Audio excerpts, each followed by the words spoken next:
Welcome to the Good Morning Education Show. My name is Rotimi Itaya, and this is another day, and we are live and we're streaming to you on the Good Morning Education Show. It promises to be a great time.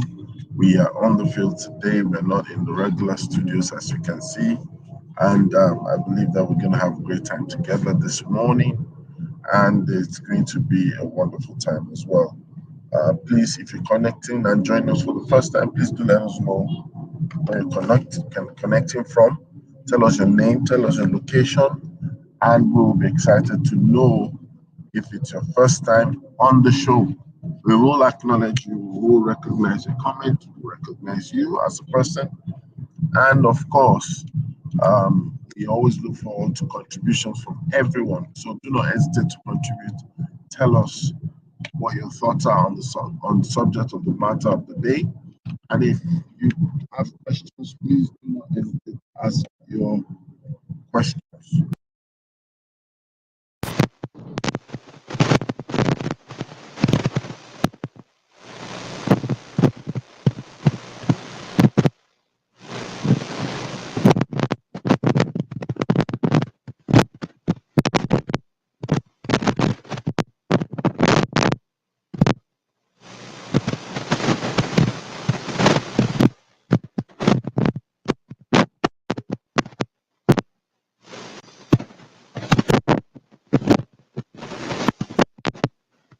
Thank you for joining.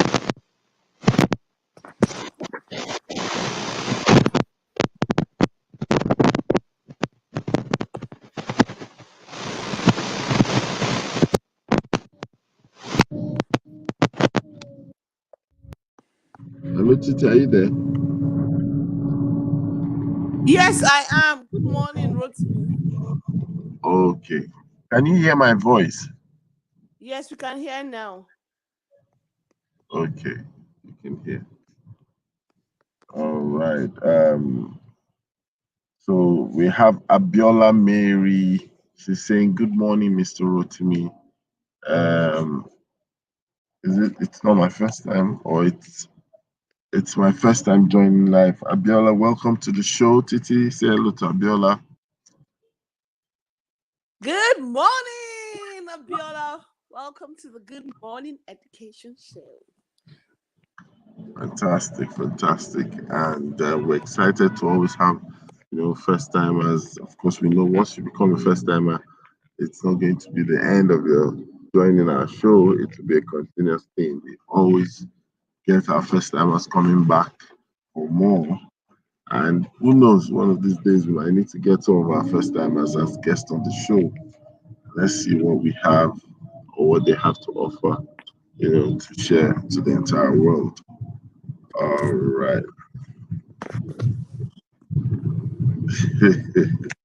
So, thank you very much. I'm glad to be here. Fantastic, fantastic.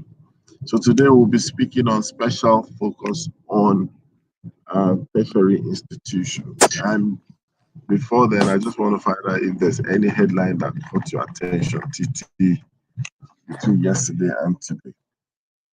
Honestly, I did not catch any headlines. I think yesterday was a busy day of work. So I didn't catch any headlines. Okay.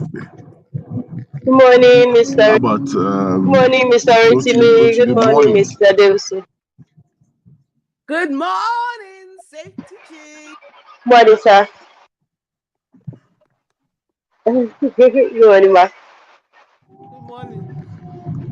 Yes, so welcome to the show. Can you hear me? We go to, yes, we Yes, can. we can. I Yes, would we like you can. to say good morning to our first timer, Abiola Mary. Good morning, Abiola. You're welcome to the Good Morning Education Show. We hope you be coming every day. We do amazing stuff here. It's always, always interesting, entertaining. Yes, entertaining because we are also very real. We laugh. And it's very enlightening. So I hope you come another time. Thank you so much for joining us this morning. Fantastic. So I was asking if there was any headline that caught your attention between yesterday and today.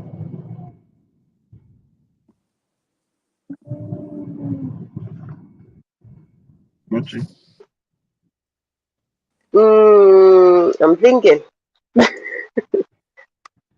Okay, so while you're thinking, a lot of people have been making comments about the NSAS, NSAS, is it prosecution, and then the accounts that probably have been frozen. So many, so many thoughts around that, and then of course the U.S. elections. Um, the I think the Secretary of State saying something about transitioning into the next government, but it's still seeing it as a Trump government. So, what do you guys have to think or say about that?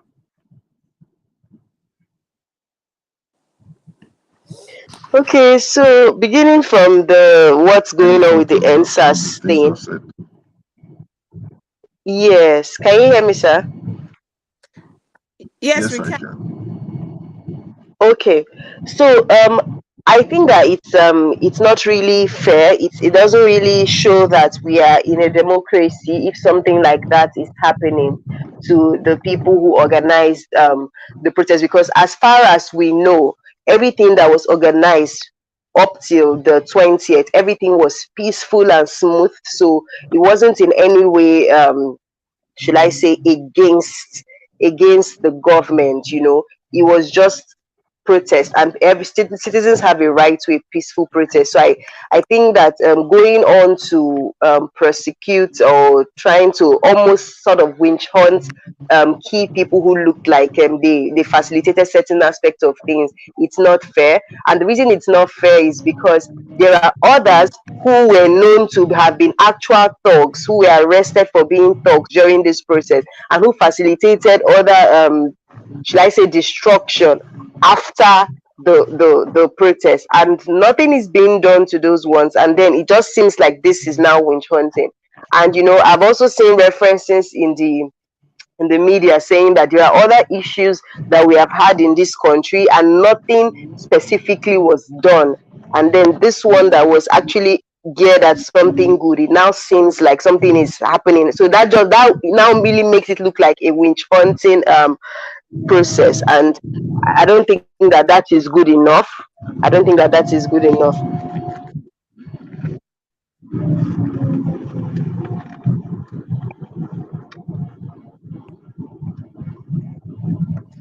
Hello. Yes, we are listening. We are here.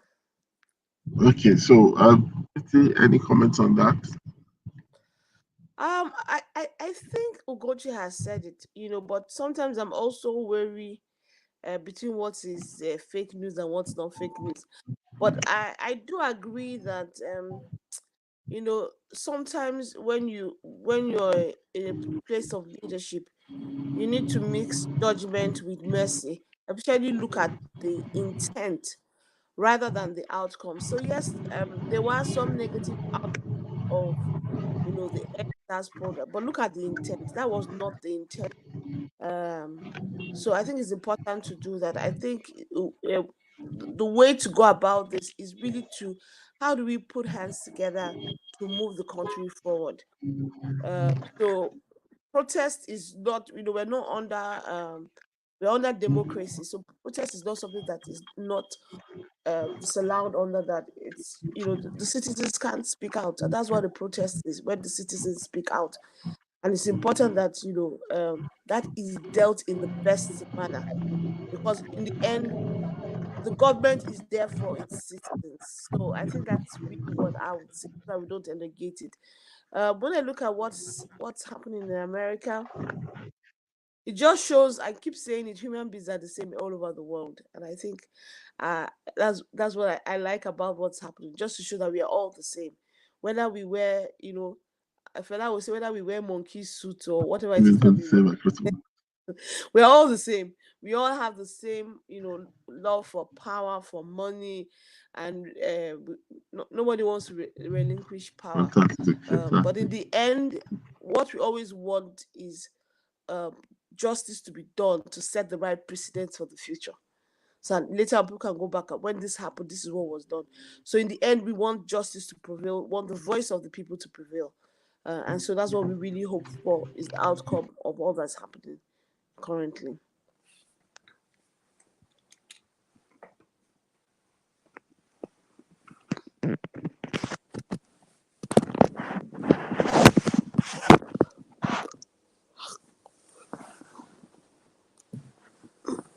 Rotimi, have we lost you? Hello? Okay, I think he's coming back. Okay, Yeah, Rotimi. network is quite bad.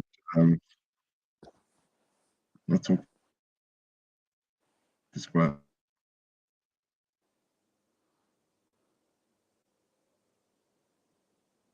So, can you hear me now? Yes, we can. Yes, we can. Can you hear me now? Yes, yes, yes, we can. Okay.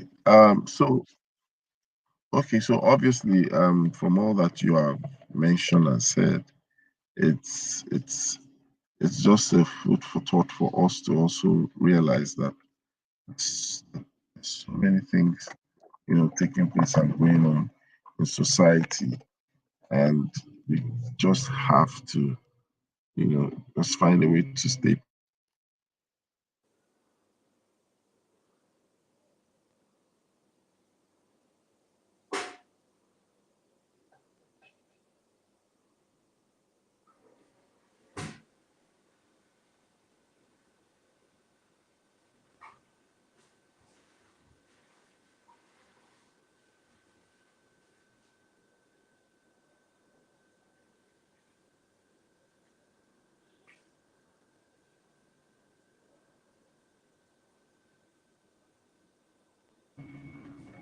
Hello, can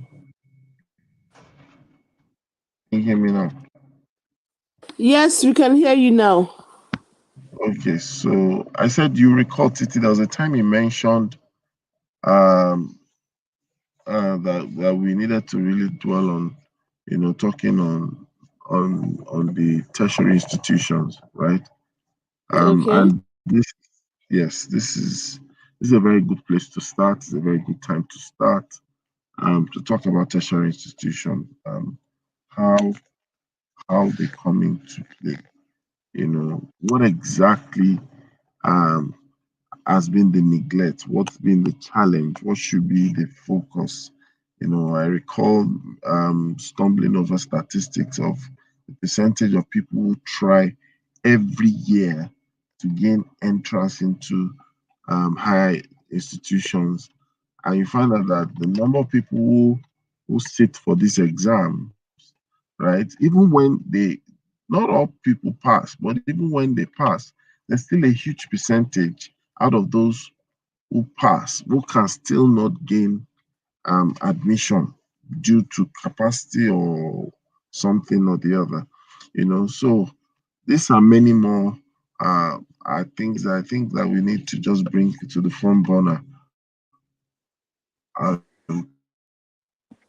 talk about tertiary institutions, especially in Nigeria and Africa. Titi, over to you. What's your thoughts on that?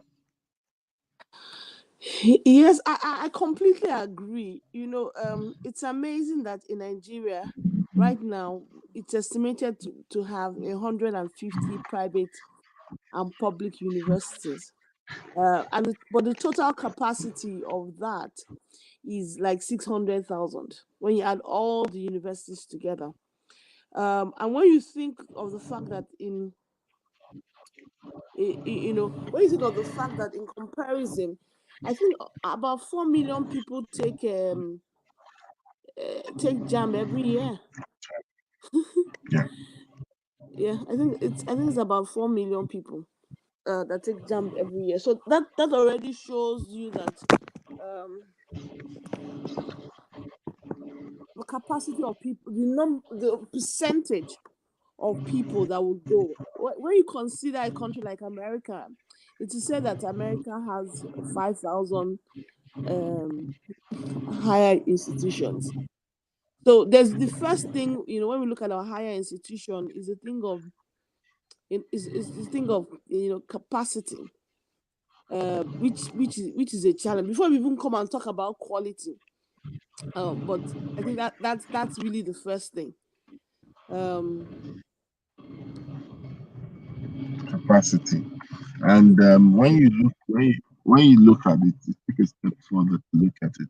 So beyond just talking about capacity as well, that I also realize that we do not totally cherish or demonstrate that we value data because just like you mentioned, 4,000 people every year writing jam. That's statistics. That's data staring us in the face. In fact, during the 20, is it 2015? No, the 2019 elections. Before the 2019 election, I stumbled on a particular research work that says that every year there are about three, averagely, there are about 3 million people that turn 18 every year. Meaning that, so last year there were 3 million people that turned 18. This year there are 3 million people that turn 18.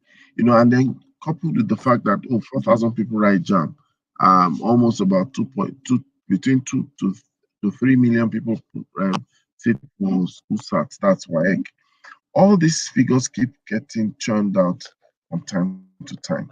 You know, what do you think the tertiary institutions can do about this or should brace up for? Looking at these statistics staring them in the face. Honestly, Rotimi, what this tells me now, and I'm hoping that they can see the opportunity. They need to look at Johnston online. That's what I'm saying. So sorry, I missed the first figure when I said how many people take jam. It's not 4 million. It's actually about 2 million. So 2 million take jam every year. The maximum capacity universities can accommodate is 600. But if you explore online, you can Yeah, easily capacity easily. easily Yeah, that's true. double that without additional physical capacity, because there's a limit to what brick and mortar can. The Can sizes of the classrooms, you can't immediately build a lot of classes. You can't immediately do that. But with online, you can do that. It means that with online, considering how to expand to online, you can take in an additional capacity. So I think it's something that they should seriously consider doing, because when you look at the university that has the highest capacity, that can take in number of students, I don't think they can do more than 60. Most of them can do that, and I'm talking about the real big old university, because I know that Lagos, for instance, University of Lagos, they do 50,000. I think it's Abuja that has the highest number, which is about 60,000. So most of the other ones, I think it's Lagos. I don't even think Ibadan has plenty. I think it's Lagos, is Benin, and Abuja that have the biggest numbers. So, but if they explore online, they can easily push that numbers. So yes, data will be an issue for the students, that are doing it. But hey, and that was meant to be I think part of the concept of open university. That was meant to be the concept of open university. Let me even try and let me just do a quick search online for what's the capacity of the now open university. So I feel that we really need to seriously explore that. That's just talking from a pure capacity perspective. Explore pure online university, as an alternative. Yeah. yeah, My fantastic. cousin in the house. My cousin is in the house. Hi, Titi. Good morning, Good everyone. morning, Ma. You're welcome. Thank you. It's good to be here today. I hope this network will work today. Yeah, it's good. It's looking Okay, good. I spy with my little eyes. Yeah, what spires now? Should I finish it? Something What? swagging and something sassy. Come true. Eh, Good morning, Sarah. Alert still only. Keke. Stop talking a lot all the time, Sarah. It is part of capacity, special focus It's on part of alert. capacity. Welcome to the show. So, if you're just joining us, this is the Good Morning, and we have a Sure. special focus on tertiary institutions. And we started with the challenges and the realities, and Titi has been able to kind of paint a picture for everyone to see the dynamics of what's at play. We know that so many people try to gain entrance into the tertiary institutions every year, and there's still a lot more that can't even get in. And we're now talking about these numbers. What are we doing to these numbers? What's happening to these numbers? Are we going to let the numbers just continue year in year out? Then also, Katie stepped in to also say that the numbers for her, it's like almost like screaming opportunity for online learning, online capacity, as the case may be. You know, and, and I think that that's a very good place to start. you know. But let's take a step further beyond the capacity of entrance or the digital side of it. There are other things. There are other things. Let's even go into content perspective.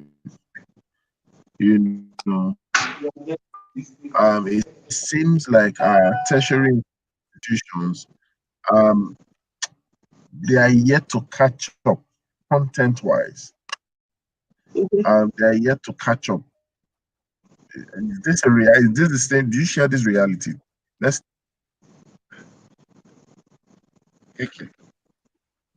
Yeah, I mean when you say content wise that the tertiary institutions are yet to catch up, I believe that the education sector in general is yet to catch up in this part of the world. But since we're having a special focus on tertiary institutions, then yes, they are yet to catch up because some of the content is so archaic. I can't even recognize it when I see what's happening in the real world. I mean, one of the headlines last week was it 2 weeks ago? Was one of the saying the business education graduates from the university look nothing like what business education in the marketplace should look like. So there needs to be some form of overhaul of the content that they're getting in the tertiary institution, such that they're better positioned to take charge when they do eventually get into the marketplace. So yes, I agree. And yes, as Titi said, there is a huge, I think Titi, Safety Chick, everybody, there is a huge, huge place for online. Now, before we go online, we need to ask ourselves, what do we want to do online? And I believe that was one of the problems that Noun has. They haven't quite, they didn't quite, let me not say now in general, maybe now in Nigeria. I don't know how they manage it, but some members of my team tell me that, oh, they are in Noun. And I'm like, okay, so what's your course? And many times they are taking me through what they're doing, it's clear that they're not getting the depth that they should and then they then have to bring them back to the classroom again. And the whole thing is not just, it didn't look like a well thought out strategy from end to end. And so making it work, they're then having all these hiccups that they find that we can see in the reality of their operations. But yes, I believe that we need to work on the content. We need to make it visible, aligned with what we need. Of course, there's theoretical angle that we can do nothing with, but there are parts of that content that are just way, way, way beyond, too backwards, let's put it like that. And then we haven't quite explored the online space as much as we could. And that's where universities can take the lead in this regard. They can actually have some of their so my nephew is in the American University in Maiduguri, Nigerian American University. And during the COVID-19 era, he didn't have to go to school. They had a fully functional online platform. I mean, it's fully functional. So he didn't miss school, unlike a lot of my other nephews and nieces that missed school. So we need to, each university needs to take responsibility for that and begin to increase their capacity in terms of digital strategy. I like that digital strategy. And a very good example, like you said, I also share the concern that you raised for with now. Initially, from what was described, a lot of people got to understand that now was going full-fledged digital and all that. But along the line, it just became just another distant learning sandwich list of sandwich programs. And for me, I think that sometimes maybe there might be that drive that is missing because it's like some of our institutions, they are not racing towards something, like in other climes where you feel that there's a drive, that okay, they are not just managing existence and following routine, but they want to, be something. They want to come out with this. There's a lot of value for money because I think no matter how small or how subsidized their tuitions are, we cannot remove the fact that the people who subscribe to this higher institution, they are clients in their right. And I don't think the university places premium on service delivery to clients. It's like it's the other way around, you know. And I don't know. So Ugochi, what are your thoughts about our reality in our institutions? So as we were speaking, what was just coming to my mind was I was asking myself if all the times I ever went on EDX, if I ever saw a course from any of our Nigerian universities, and I just can't remember seeing anything like that. And it's a cause for concern because, you know, if we're able to start little by little, put a few courses that people can get certificates, and then maybe if they're able to get together so a particular number of certificate courses, they're able to get maybe a diploma or something, package it together. It helps that even if the physical structures cannot take everybody, people are able to leverage on what is available online. I remember that I saw something about University of Michigan online, and they had several certificate courses. But if you do several types of it and you bundle it together, it's equivalent to a particular diploma in that Or school. degree? And Yeah. yes, and those kinds of opportunities, those are the kind of opportunities that schools should begin to look at, because if the world has gone this way, it means that the ability for people to maybe take out full time to go to school may not be there as before. What would happen is people would be mixing a lot of things together. People will be mixing working and going to school. So how have you tried to keep your school relevant by working in that direction? So I think that it can start with as little as lecturers. Maybe let's even start from the communication arms of different universities, because almost every school has, say, a communication department or an English department. Let's even start from there, because if we want to say the whole school should do it now, it might be a bit difficult. But let's start from them. Let them begin to create prototypes and use. I just saw Ade Lola's comment is now online. I thought it is meant that you use study centers in different states. Ideally, the idea of now was they're supposed to be online. Just that they didn't now, the model didn't fully actualize. In fact, anyway, back to what I Now was is the saying. name of the We've person, animal place or animal place sorting. I've missed that Yes. So name. yes. So we need to begin to think of starting small. So lecturers can start with taking certain courses that they do, creating the videos. I mean, If anything else, this COVID era gave a lot of people time to pause and think and re-strategize. And going forward, we need to begin to start seeing how to replicate that strategy in the grand scheme. So when we become conscious about it, it's going to help in the long run. Fantastic.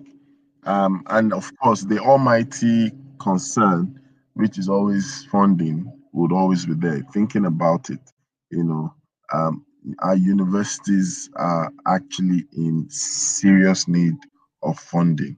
You know, So much to be done. Rotimi, Yeah, you know that DLI, Distance Learning Institute, Hello, Rotimi, I can hear you. you know, at some point, right? At some point, those that went to DLI had a problem because of you did not really come to university, you did distant learning.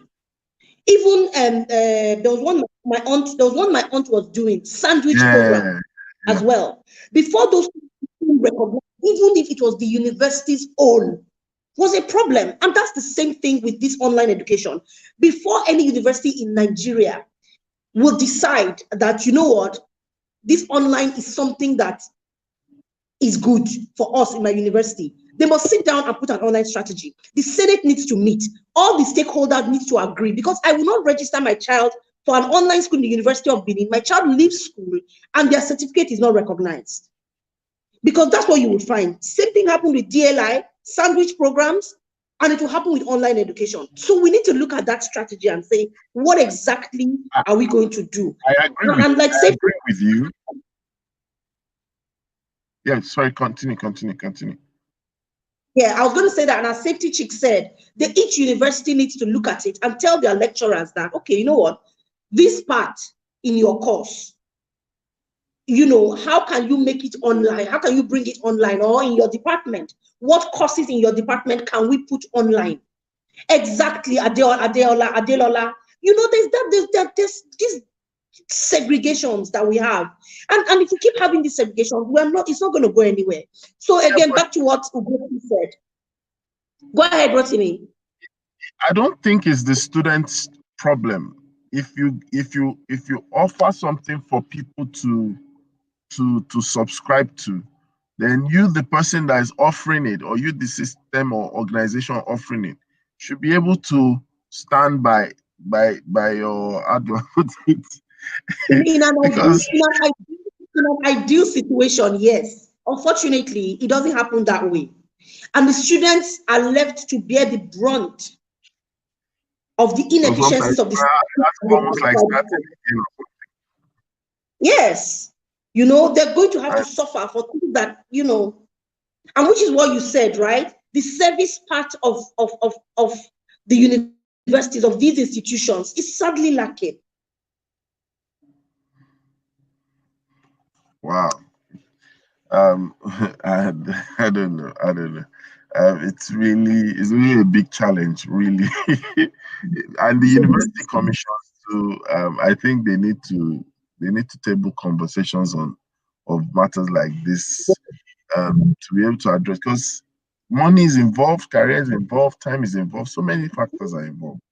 You know, Mhm. uh, and it's actually going to change the dynamics of our institution. I recall having a conversation with Daria Kilajan. It was on, when people keep talking about, we need curriculum change, and one of the things that he brought out, and it's a valid point he did that day, was like, okay, let's take for example, we are clamoring for new courses. We are saying that there are a lot of content that our university should reflect.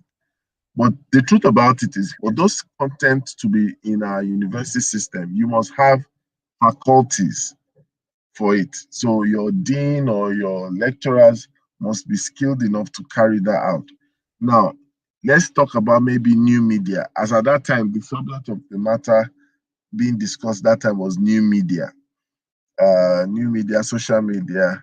That most of the professors don't even know how to use social media, to talk of take on the course, because for it to be a course in the department, then there must be people who are able to, you know, how do I put it, facilitate that course. And most of our our lecturers do not, adopt the culture of bringing people in, So you have to have someone young, you have to have someone younger, and that means you probably have to empower those people, and then they begin to fear that their job will become extinct because Yeah. they are guarding a post, and that post really is no That, longer where uh, things are the reality of the day. So, Titi, what's your take on this? Which aspect? The aspect I just shared about, for example, looking at the new content that we should have in universities, lecturers themselves are not able to meet up with the current demand because they themselves do not share the development pace and capacity to be able to integrate that in the system. You know what I think is that I'm not sure when I look at a lot that is happening. We have to be able to differentiate between a new what a new course versus a new content into an existing course. So when I think of computer science, do we need a new course? No. It's how do you continue to imbibe existing content into an already existing course? And then remember how in those days we had visiting lecturers. Visiting lecturers meant that you got someone that has the depth to come and then teach the students. And I think that's what they can. It doesn't have to be formal people from the education space. When I mean formal people, is that get subject matter experts and then expertise, yeah. from the business world and then offer them a contract for a period of time to then come and share the expertise. And these people can be at various stages in their business career. There's some people that are the likes of Yeah. you Peter side who are in retirement, which means that they have more time. There's some people after they leave the business, more active business, what they up lecturing, as a way to give back into society. So it could be at that stage, or even people that are earlier in their career that like junior visiting lecturers who then come to share their wealth of experience. So when I look at it, I look Yeah. at that's one way, and the other thing is more of this um internship. We talked about internship yesterday, whereby you ensure that a lot of a lot of the students have the opportunity to go into the world and and pick up this. Remember that the world is changing, whereby it mustn't always be a teacher-led instruction. Gone are those days, everything the teacher sits in front, and we keep saying it. When the lecturer sits in front and he's the entire source of all the knowledge, things are changing, and I think that's really more of what they can use to bring in the new content, whereby it's no longer teacher. Lecturer led, where it can be projects. So the lecturer knows that this is not his strong point, but you know what? If we do it as project where the students go out, get the knowledge, come into the class, and I'm a facilitator of that knowledge as against the source of that knowledge, then all these things will quickly help to bring relevant content into the classroom. Yeah, Yeah. absolutely. Yeah, I agree with you, Titi. Rotimi Great. has Yes, bounced off. yeah. So yeah, Network. so that's what I think. I think what I just believe that each university has to make up their mind and say which area, because it can't be for all, and that's the truth. You need to say which area do you want to lead. Mm-hmm. You know how it is that each some universities are known for their law or they are known for their engineering. It's the same all Yeah, over the world.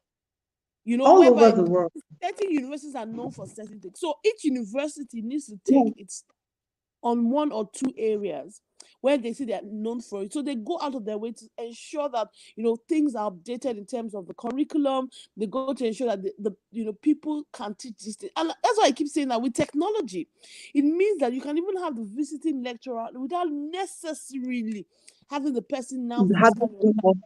So Yeah. people know that lecturer now knows that, okay, every either 1 week he has a 2-hour session where they ensure that they have the infrastructure. It's in the biggest hall, and then he just goes on there to teach. You see, that's the beauty of what the world that we are in now. A lot of dynamics has Now, changed. I leverage on those dynamics to get you the best in terms of facilitation. Even having the experts from various places, they don't have to then come physically. If you then into the dedicate and say, okay, it's a 7 p.m. lecture being taught by an expert in the field, and everybody knows that the infrastructure is set up for him to deliver that. So I think the world has changed. I Uh, remember, go yes, I ahead. remember that when I was in the university, I did communication and language art in the University of Ibadan. And there was something one of my lecturers did that I appreciated very much. I majored in advertising. And so what she would do is she would get professionals from Lagos who were working in advertising agencies to come and have classes with us. So almost like throughout my 4 years, almost every year, there was a time when at least two professionals would come from Lagos and have a class with us. And then they would make sure that everybody from 100 level to 400 is able to attend, or maybe at least those that have majored at that time, 300 or 400. But it was, we could, they used to call it the town and the gown coming together, because the gown, which is the academics, sometimes are a bit far off from what is going on in town. So it's always good when the people in town can come and say, so this is theory, right? But this is what we have been doing out there. And I remember that it was even one of those times, Steve Babaeko, who is currently the CEO of um, one of the top advertising agencies, right, Extreme Media.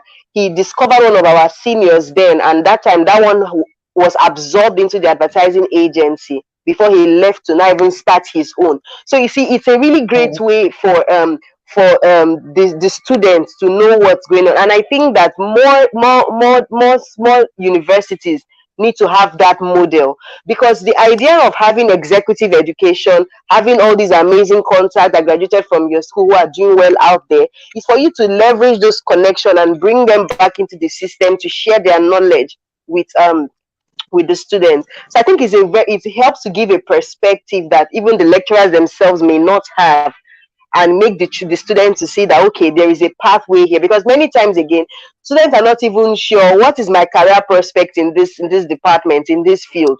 So getting to see real time how it is working for people that are out there in the field also gives them a picture of the future. Yeah.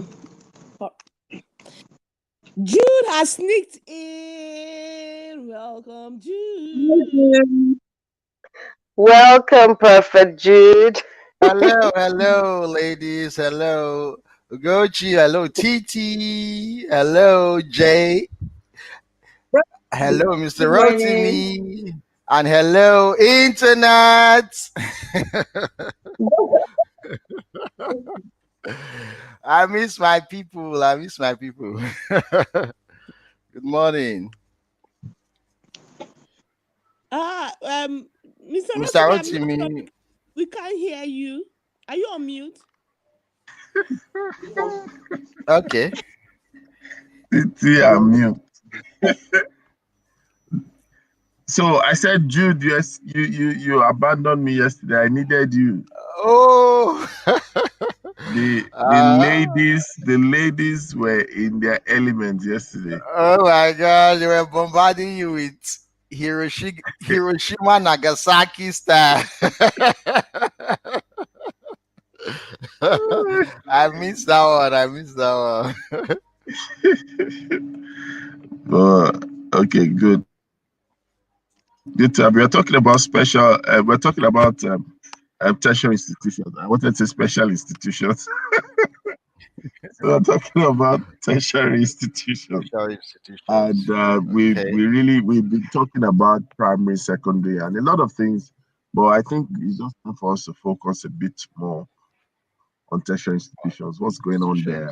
Institutions. How can they be helped? What kind of reality can we shape it into? What's the prospect? What's the promise? You know, and it's like Nigeria.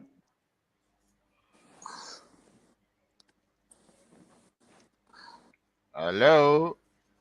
Is most Mr. Rotimi frozen? There's a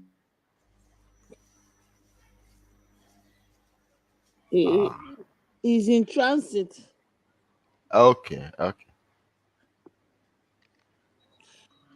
Can you hear me But now? Jude, okay, we can Yes, hear I can you. hear you. I can hear you. Okay. I can hear you. So we're asking, what's your thought? Tertiary institution. How do you feel about our tertiary institutions in the country?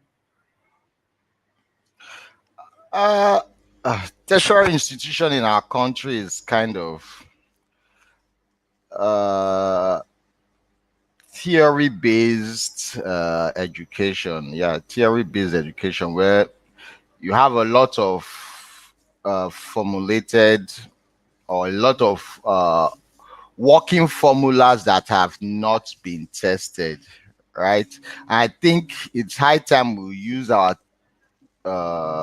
higher institution as testing grounds for what is obtainable or what we really want the future should to look like. Now, I heard Safety Chick talking about bringing professionals from outside, right, to talk to or mentor students, which is very laudable, which is very laudable. Because at this point in time, there, sh- there should be a point, there should be a, what they call it, there should be professionals in the field, right? Having more time with students.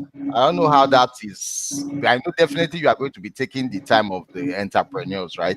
But there should be more of them coming into the classroom to to to give life stories, to give life instances and scenarios of what is needed in the industry and what is needed for them to actually thrive in their fields and careers. Because sometimes we might think leaving it with lecturers is enough, leaving it with professors is enough, but professors are not in the field. That is the truth. So no matter how academically sound they are, it's only going to result in theory-based education. There's not going to be any form of real-life field tested or proven methods that will be impacted to that student. And that's a fearful thing. That's why you see most times you just graduate from school and it's like your head is reset.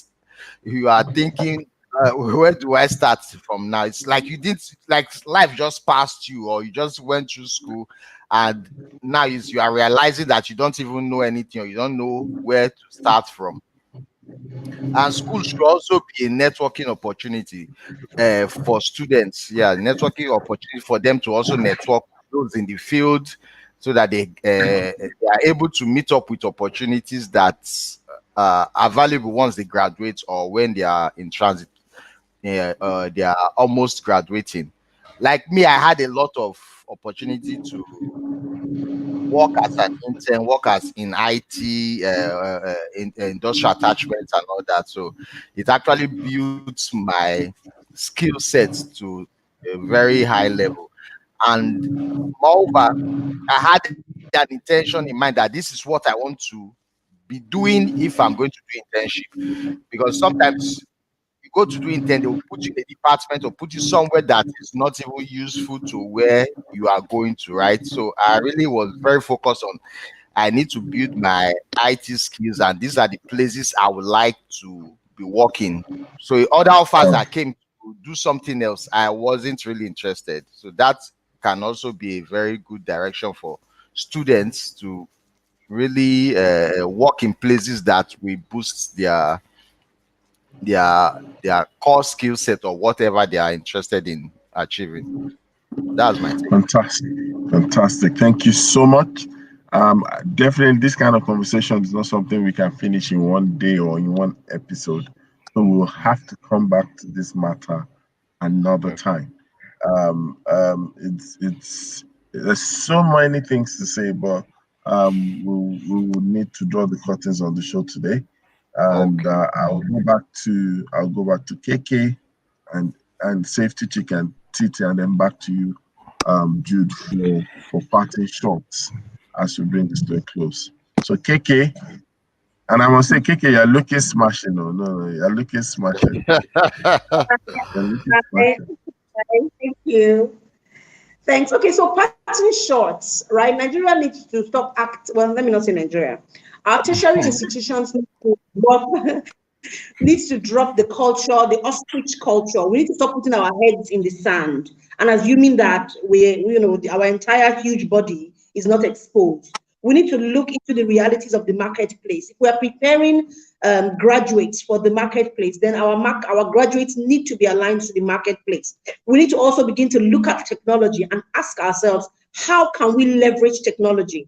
And if they do not have the capacity to do that, they need to reach out to consultants who can do this job for them and get them in to actually get the job done. So those are my parting shots. If we want to compete on the world stage, then we must enable people on the world stage. If not, they will not be able to do it. Thank you. Thank you very much. Safety check. Okay, so I'll just say that our tertiary, just to reiterate what I mentioned earlier, our tertiary institutions must begin to fix it as part of the things that students experience every session, where professionals practicing in the field must come to class and share real time with the students so that students can juxtapose both theory and practical together. Thank you. TT. I think what I would say is that universities need to realize that the world is changing. There's going to be a shift from certificate to skill. There's going to be in the very near future. It's not going to be about your certificate, which is what university seems to be all about. I have a BSc from Unilag, I have a BSc from Ibadan. It's going to be on the skills that people from that university bring when they join the workforce. Important that universities start taking a step back and ensuring that they are able to bring out students that have the skills that the world needs. So everything is tied to that. So the funding that they need, everything is tied to their ability to, meet a need. So they need to ensure that they are uh, ahead of the curve in thinking about how do they increasingly bring out their 40,000 graduates having relevant skills that the world requires. Thank you. Fantastic. And of course, the one and only Prophet Jude. Okay. I go with the flow. We my I think it's high time we even start looking at R&D. I've talked about it before. R&D department in schools, so that it's going to give that seamless connection of bringing professionals permanently into schools through R&D departments, research and Mm. development departments. All right. Thank you so much. It's been a great show today. That the topic is so interesting, and I know that one of these days we'll probably bring that back and then we'll do justice to it. Thank you to Adelola Edema for joining. Thank you to Abiola Mary for joining for the first time. Thank you to everyone who's been there, who's joining on Facebook, on YouTube. Thank you to our tribe. Thank you to our analysts, KK, Safety TT, Jude, Iben, Brother, and everyone out there. And we believe that things will keep getting better for our education system, for our institutions, for our educators, for our country as well. Until we come your way tomorrow, we wish you a great day, remembering that we end the show with these words. that it's always a great morning on the Good Morning Education Show. So bye, everyone. Bye. Bye. See ya. Bye.